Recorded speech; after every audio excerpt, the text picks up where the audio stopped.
I came home to find my baby left crying in the rain. Alone. My own mother standing over him. She looked me in the eyes and said, "I don't raise bastards." For a moment I couldn't move. My brain refused to make sense of what I was seeing. My son, my entire world, sat hunched in his little carrier on the wet grass, screaming so hard he couldn't catch his breath. His onesie clung to his tiny chest like paper, and rain poured into his eyes as he blinked and blinked, reaching for someone, anyone, reaching for me. I dropped my bag. I don't even remember opening the car door. 1 second I was behind the wheel, and the next I was soaked to the bone, stumbling across the lawn, arms scooping him up before I even realized I was screaming. I asked her what she was thinking, what the hell was going through her head. My voice cracked, full of panic and rage, while I wrapped my trembling hands around his shivering body, trying to shield him from the storm. She didn't answer me at first. She just stood there on the porch like she was watching the neighbor's dog piss on the lawn. Disgusted but not surprised. That same pinched expression she always wore when I was a kid and forgot to say, "Thank you," or didn't fold the towels right. But this wasn't a spilled glass of milk. This was my child, her grandson. And when I demanded again, when I screamed, "Why?" that's when she said it, slowly, with disgust curling around every syllable. "I don't raise bastards." It wasn't just what she said. It was how empty her voice sounded. Like she was just stating a fact, like leaving my baby outside in a thunderstorm was the natural consequence of the life I'd chosen. Something broke in me then. Not snapped, shattered. Something deep and old and rooted in the belief that no matter how hard things got, I could at least count on my own mother. That belief died on that lawn. And as I clutched my crying baby to my chest, one thing became clear. Whatever came next, I was on my own. After everything that happened, it's easy to look back and say the signs were there. But the truth is, there weren't any, not really. Not the kind that scream at you. The kind I had were whispers. Barely a breeze. My mom had always been a little cold, formal. The type to fold laundry like a military drill and clean the same countertop 3 times. But cruel. Well, she wasn't cruel. When I found out I was pregnant, I was 21. I was terrified. I had just started my 2nd semester at community college, working part-time at a cafe, and stupidly in love with a guy named Aaron who could light up a room and disappear from it just as fast. When I told him I was pregnant, I expected panic. I didn't expect silence. He didn't answer the phone, didn't return my texts, just vanished. So I went home, tail between my legs, tears in my throat. I stood on the front porch with a trash bag full of clothes and a phone that hadn't buzzed in 3 days. I thought my mom would yell, maybe slam the door. But she didn't. She just moved aside, let me in and said, "Your old room is still there." That was the beginning of what I thought would be a new chapter, one where we got closer, maybe even started over. It wasn't like that. My mom didn't ask about the pregnancy.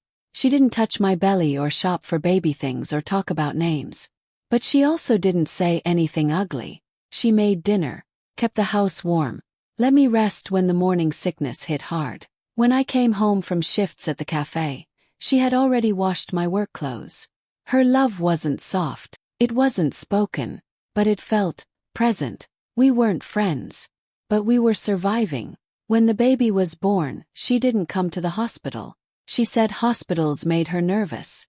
Still, when we came home 2 days later, the house was cleaner than I'd ever seen it. She didn't say welcome home or congratulations, but there were clean sheets on my bed and baby bottles lined up like soldiers on the kitchen counter. I told myself that was her version of love. Quiet, efficient, love that kept the lights on and the fridge full. I never imagined it could be the kind that puts a baby out in the rain. It started with little comments. Nothing loud, nothing direct, just enough to sting. I'd be feeding the baby on the couch, exhausted after a night of broken sleep, and my mom would pass by and mutter, "You should have been smarter." Or I'd leave a diaper out accidentally and hear her say, "I didn't raise you to become this." She never said it to my face. Always just loud enough for me to hear. Always in that same tone, like she was disappointed in a meal she hadn't ordered. At first I told myself she was just tired. We were both adjusting. Having a newborn in the house changes everything, especially when it wasn't something either of us planned. But it didn't stop.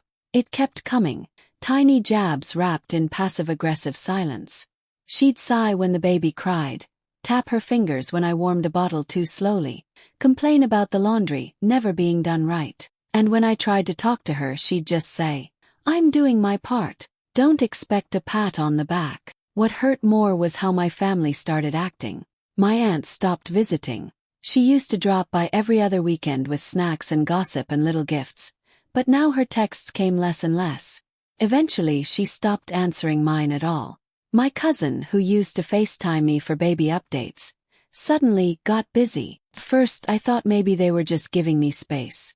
But when I asked my mom if something had happened, she shrugged and said, "Maybe people just don't want to watch you play house with a mistake." That word, mistake, hit harder than I expected. I asked her what she meant. She didn't answer, just turned on the kettle and walked away. There were other signs too. My mom started locking her bedroom door. She never used to. Sometimes I'd find her whispering on the phone late at night, her voice low, urgent. When I walked into the room, she'd hang up fast. Her explanations never made sense. "Just work stuff," she'd say. But she was retired. No work calls at midnight. And then there was the baby monitor. One day I found it unplugged. The cord was cut clean and sharp like with scissors. I asked her if she knew what happened, and she said, "Maybe it's a sign you should stop relying on gadgets to do your job." It was small things. Always small things. But they added up. Slowly, quietly, until I started feeling like I was living in a house that didn't want me in it. Like the warmth I thought I'd come home to was never real. Or worse, it had a condition I hadn't realized I was breaking. The day before everything fell apart was, cruelly, one of the better ones. It had been raining then too, not heavy like the storm that came later, but soft, steady, almost comforting. I was sitting on the floor of the living room, my son curled up on my chest, his tiny fingers wrapped around one of mine. He had just fallen asleep after his bottle, the warmth of his body resting on mine like the world had finally stopped spinning for a second. My mom walked in quietly, a cup of tea in her hand. She looked at us for a moment, really looked, and for once I saw something other than judgment in her face. She didn't say anything right away, just stood in the doorway sipping her tea while my son's little breaths rose and fell against me. "He looks like you did," she said eventually, her voice softer than I'd heard in a long time. Same fat cheeks. Same nose. I didn't know how to respond. Compliments weren't her style. But I nodded and smiled, rubbing the baby's back, not wanting to break the moment. Then she surprised me again. "You've got a double tomorrow, right?" "Yeah," I said, already feeling guilty. I hated leaving him for that long, but we needed the money. "I can watch him," she said, setting her tea down. "You don't need to ask that girl next door. I'll be here anyway." I stared at her, unsure if I heard right. She hadn't offered that in weeks. Not since she said I needed to figure out how to be a real mother. But now, out of nowhere, she was volunteering. "Are you sure?" "Yes. It's gonna be all day. Like, both shifts." I shrugged. "He's not going anywhere, is he?" That was her version of yes. And I remember feeling so damn relieved. I said thank you and she just nodded, but something flickered in her eyes. A trace of something I hadn't seen in a long time. Softness. That night I got his bag ready like I used to when I first went back to work. Extra bottles, fresh diapers, his favorite teether. I even wrote a little schedule with nap times and feeding notes. Felt good. Like we were working as a team again. Like maybe things were changing. And when I handed him over the next morning, she smiled at him. An actual smile. Not wide but real. I carried that image with me all day, thinking maybe we'd turned a corner. I didn't know it was the last time I'd ever trust her. By the time I pulled into the driveway, it was already dark. The rain was coming down harder than it had in days. Fat drops smacking the windshield in frantic rhythms. I was dead tired, legs aching from standing through a double shift, but none of that mattered the second my headlights swept across the lawn, and I saw him.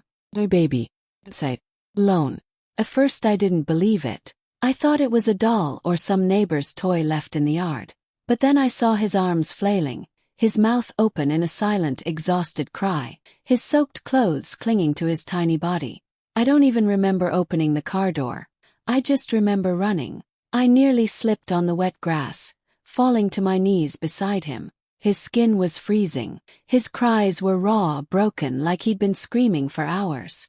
His diaper was soaked through with rainwater, and his blanket lay in a muddy heap beside him. He looked up at me with this confusion in his eyes, as if he didn't understand why no one had come, as if he'd already given up. I scooped him up and pressed him to my chest, trying to warm him with my body heat, whispering, "Mama's here, baby, I've got you," over and over while shaking so badly I could barely keep hold of him. Then I heard the screen door creak behind me. I turned, and there she was, my mother, standing on the porch with her arms crossed, looking like she was waiting for me to thank her for watering the plants. "What the hell is wrong with you?" I screamed. "Why is he outside?" She didn't move, didn't even blink, just stared down at me like I was the one overreacting. "He needed to learn," she said flatly. I thought I misheard. I asked her again, louder this time, my voice cracking from panic and rage. "He's a baby. He's barely 7 months old. What the hell could he possibly need to learn from this?" She just tilted her head, as if I was the idiot. "Actions have consequences," she said. "You let this happen. You brought that child into this house, you figure it out."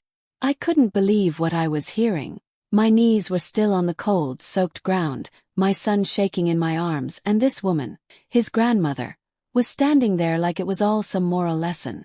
"Apologize," I said, barely able to breathe. "Say you're sorry. Say something." But she didn't. She turned around, walked back inside, and let the door swing shut behind her. Just like that. Like none of it meant anything. I didn't sleep that night. I sat on the edge of the bed with my baby curled against my chest, wrapped in layers of dry clothes and blankets, his tiny breath rising and falling against my collarbone. Every time he shifted or whimpered, I flinched, still half expecting to wake up and realize it had all been some nightmare. But it wasn't. The walls of the house felt different now, colder, closer, like they were watching me. I kept glancing at the hallway, expecting her to knock, to say something, anything. But she didn't. The silence was louder than her words. She moved through the next morning like nothing had happened, made toast, turned on the news. She didn't even glance at us. By noon I knew I couldn't stay. I packed a bag, stuffed bottles and diapers into a tote, and called the one number I never thought I'd have to dial, Child Protective Services. My hands were shaking. I kept wondering if I was overreacting, if maybe I was making something worse than it was. But then I'd look at my son's skin, still pink from the cold, or hear the faint rasp in his breathing, and I'd remember the porch, her face, those words. They didn't hesitate. The woman on the phone sounded calm, methodical, but I could hear the tension shift when I told her what happened. She asked me to bring the baby to the clinic for an evaluation and told me an officer might come by the house. I agreed. Had to. When I told my mom what I'd done, her expression didn't change at first. But then something flickered behind her eyes. Rage, not fear. She didn't scream. She didn't cry. She simply said, "You just ruined this family." As if I was the one who betrayed her. Word got out faster than I expected. My aunt texted me, short and clipped, "What did you say to CPS?" "Mom is devastated." My cousin posted some vague, passive-aggressive status online about loyalty and airing dirty laundry. No one asked me what happened. No one asked if my son was okay. I was alone in it. Utterly. Even as I held my baby and whispered that he'd never go through something like that again, part of me still wanted someone, anyone, to tell me I wasn't crazy. That protecting him hadn't cost me everything. But all I got was silence. I kept replaying everything in my head, trying to make sense of how she could do something so cruel. The more I thought about it, the more it became clear there had to be more. It couldn't just be about her being cold or judgmental. Something deeper was driving it. That week I barely spoke to her. I stayed in my room, kept to myself, and only left the house when I had to.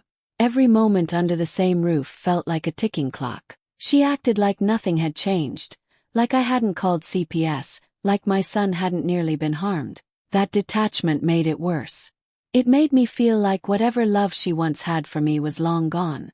One night, when she was out visiting a neighbor, I wandered into the attic. I wasn't looking for anything specific. I just needed air, distance, space where her presence hadn't settled in. But while digging through an old plastic bin marked keepsakes, I found a shoebox tucked behind a stack of photo albums. Inside were envelopes. Dozens. At first, I didn't understand what I was holding. But as I pulled one out and opened it, my heart dropped. It was from Aaron, postmarked from months ago. The handwriting was unmistakable. His messy, all-caps scrawl. My name was on the envelope. The letter inside was short, but it was full of things I never got to hear. I miss you. I want to talk. I didn't walk away, I swear. Please call me. I don't understand why I haven't heard from you. I read the next one. Then another.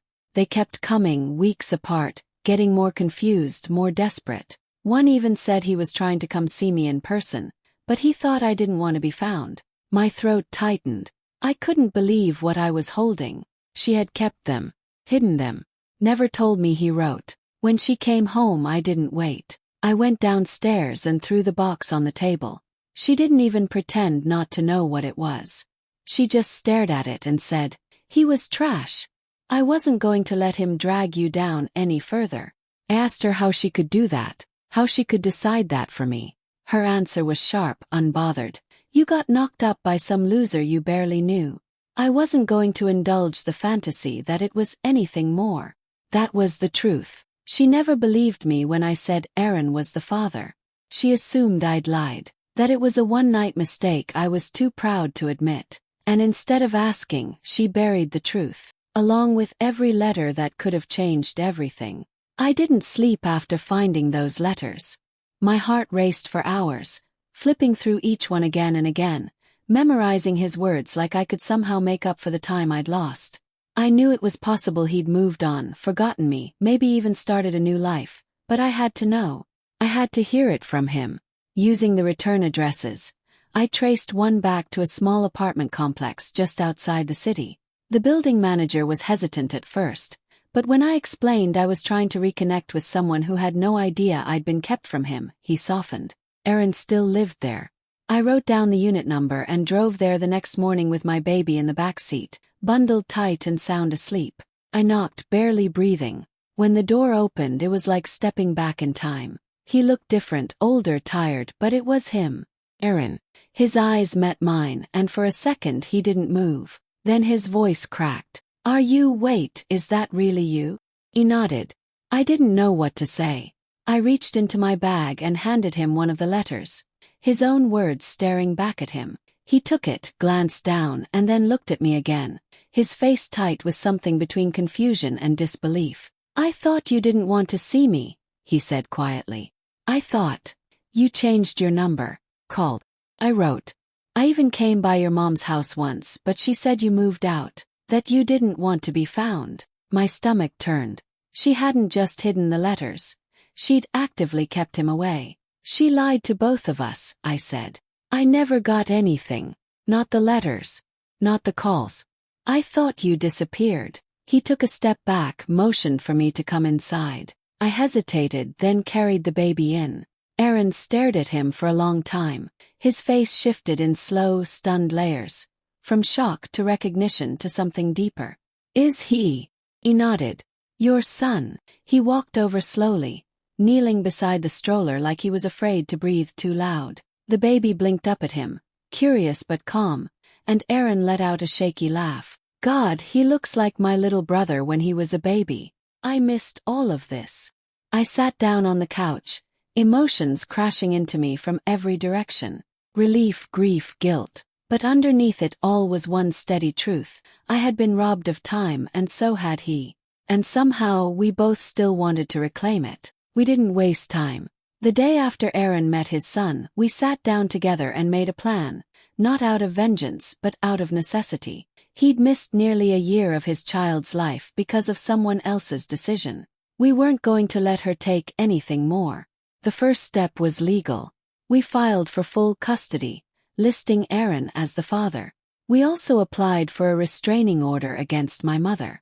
The CPS report, the pediatrician's findings, and the stash of hidden letters gave us more than enough evidence. It wasn't about punishment, it was about protecting our child. When she was served, she didn't cry, didn't plead, just looked at me like I was a stranger. I think that was the moment I finally stopped expecting anything from her. But part of me wasn't done. Not because I wanted revenge, but because I couldn't let the story end with everyone thinking I was the villain. My family still believed I'd turned on her. They didn't know what she'd done, so I told them. Not with screaming or accusations. Just the truth. I showed them the letters, the legal paperwork, the report that confirmed what she did to her own grandson. Some stayed quiet. Others apologized, awkward and late. A few unfriended me altogether. I didn't care. I wasn't trying to win anyone back. I just wanted the silence broken. And it was. Aaron and I started slow. We didn't pretend we could fix everything overnight, but we were in it together now. He came to every doctor's appointment, learned how to swaddle warm bottles, change diapers. He wasn't perfect, but he showed up, and that meant everything. The house we moved into wasn't much, but it was ours. And it was safe. Still, grief lingered. I wasn't mourning just the betrayal. I was mourning the mother I thought I had, the family I thought I belonged to. That doesn't disappear just because justice is served. Some wounds don't bleed, they just ache. But even on the hard days, I never regretted what I did. Because one rainy afternoon, my son stood outside in his little boots, laughing as drops hit his cheeks. I watched from the porch, heart pounding, but not with fear this time. Just love. And the promise that this time, no one would leave him out in the storm. Life didn't magically fix itself, but it finally felt like mine. Aaron and I moved into a small 2-bedroom apartment across town. It wasn't glamorous, peeling paint, creaky floors, but it was safe and it was ours. No more walking on eggshells. No more waiting for the next passive-aggressive jab. We took turns with feedings, appointments, and late-night teething battles. Aaron was present in every way that mattered, making up for time lost without asking for praise. We weren't rushing into romance. We were building trust, quietly, steadily. Most days were ordinary, and that's what I cherished most. The sound of toys clattering across the floor, baby giggles echoing off the walls, soft music playing while dinner simmered on the stove. One afternoon it started raining. Not a storm, just a gentle drizzle. I panicked for half a second, instinct kicking in, but then I saw him. My son, standing in the backyard in tiny yellow boots, arms raised, laughing as the drops hit his face. And I didn't stop him. I watched him from the window, heart full. Because this time he wasn't alone. This time he was laughing in the rain, and he was home.